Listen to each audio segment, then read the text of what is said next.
You and a lot of others like you have been dabbling with these notions, especially in the sports world. They know about positive mental attitude.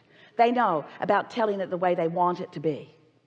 But we want you to use the resources that you were born with, this magnificent emotional guidance system that lets you know in every moment whether you are allowing your desire to become more or whether you are preventing your desire to come more. And the way you feel in every moment is the indicator of whether you're allowing it or disallowing it. So when you're discouraged, you're not allowing it. And when you're ornery, you're not either. And when you're disappointed, you're not either. And when you're mad at somebody else, you're not either. And when you are resentful, you're not either. When you're feeling sorry for yourself, you're not either. When you are happy, you are allowing your desire to progress. When you are feeling appreciation, when you feel interested in something. So sometimes Esther said this to us in the beginning, well, if it were different, it would be easier for me to feel better. And we say, we know that, but that's so conditional. And it's not only conditional, it's conditional in a way that will never work for you, because that's like saying, give me what I want to create so that I can be happy about having created it. And we say, you got to be happy or you can't create it. So most humans run around this planet and they look at what others have created, and instead of it bolstering them and making them ecstatic about the potential of their own creation, instead they feel jealous about what that person has created, or mad at them for taking too much of the pie. Like there is one big old pie and you're all just chopping it up, and if somebody gets really good at pie getting, then the rest of you are deprived from it. And you develop whole civilizations and government processes that say, oh, well, we're just going to take all this pie back and we're going to divvy it up in equal little pieces, and we're going to give everybody their equal share of the pie. And we say, and some will take their piece of the pie in appreciation, and it will grow and grow and grow and grow and grow, and they will thrive beyond measure.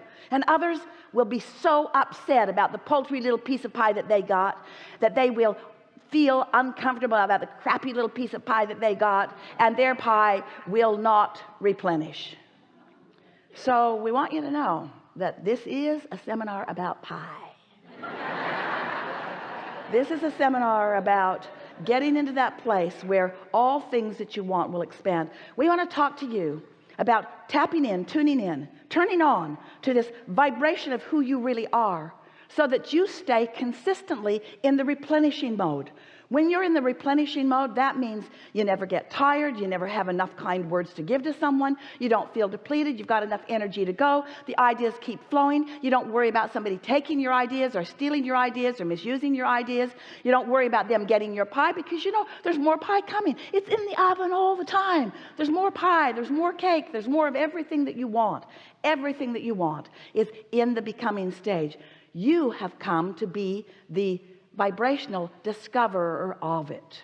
And so that happiness that you felt when that desire came into your conscious awareness, that's not just the first step. There have been many steps before that, but that's the first step in you realizing how much fun it is to turn these thoughts into things, these vibrations to thoughts, and these thoughts to things, because you are the creator of your own reality.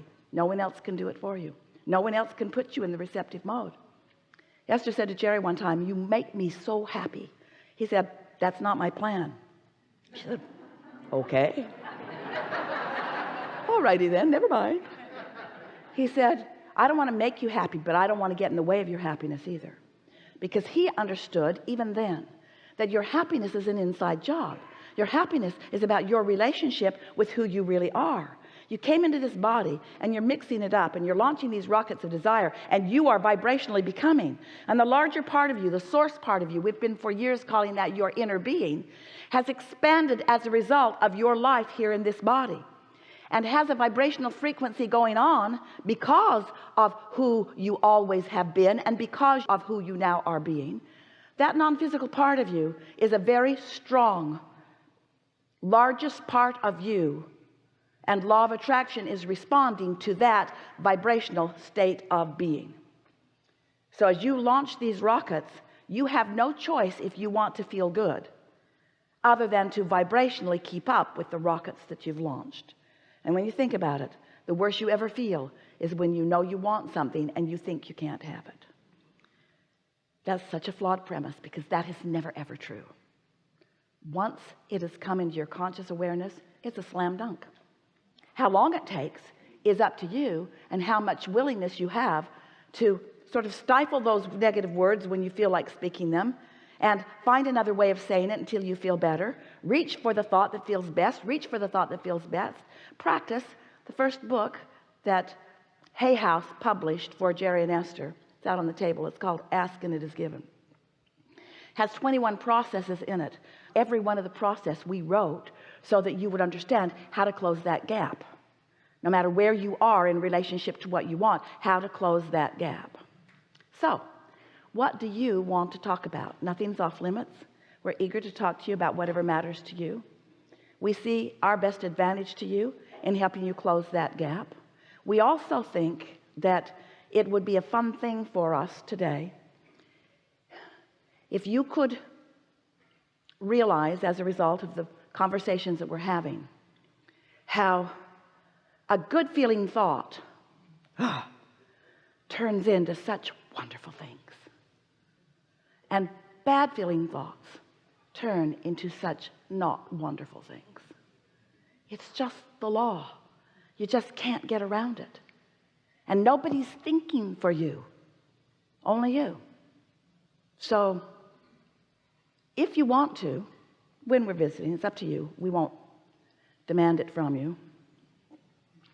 We might attract it from you. I think it might be interesting for you to realize, and let others realize it too, when something that you're living isn't the way you want it, what thoughts you were thinking that caused that manifestation.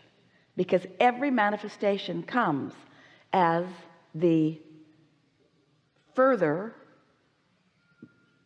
becoming of some thoughts that you have been thinking, for you and everyone else. What do you want to talk about?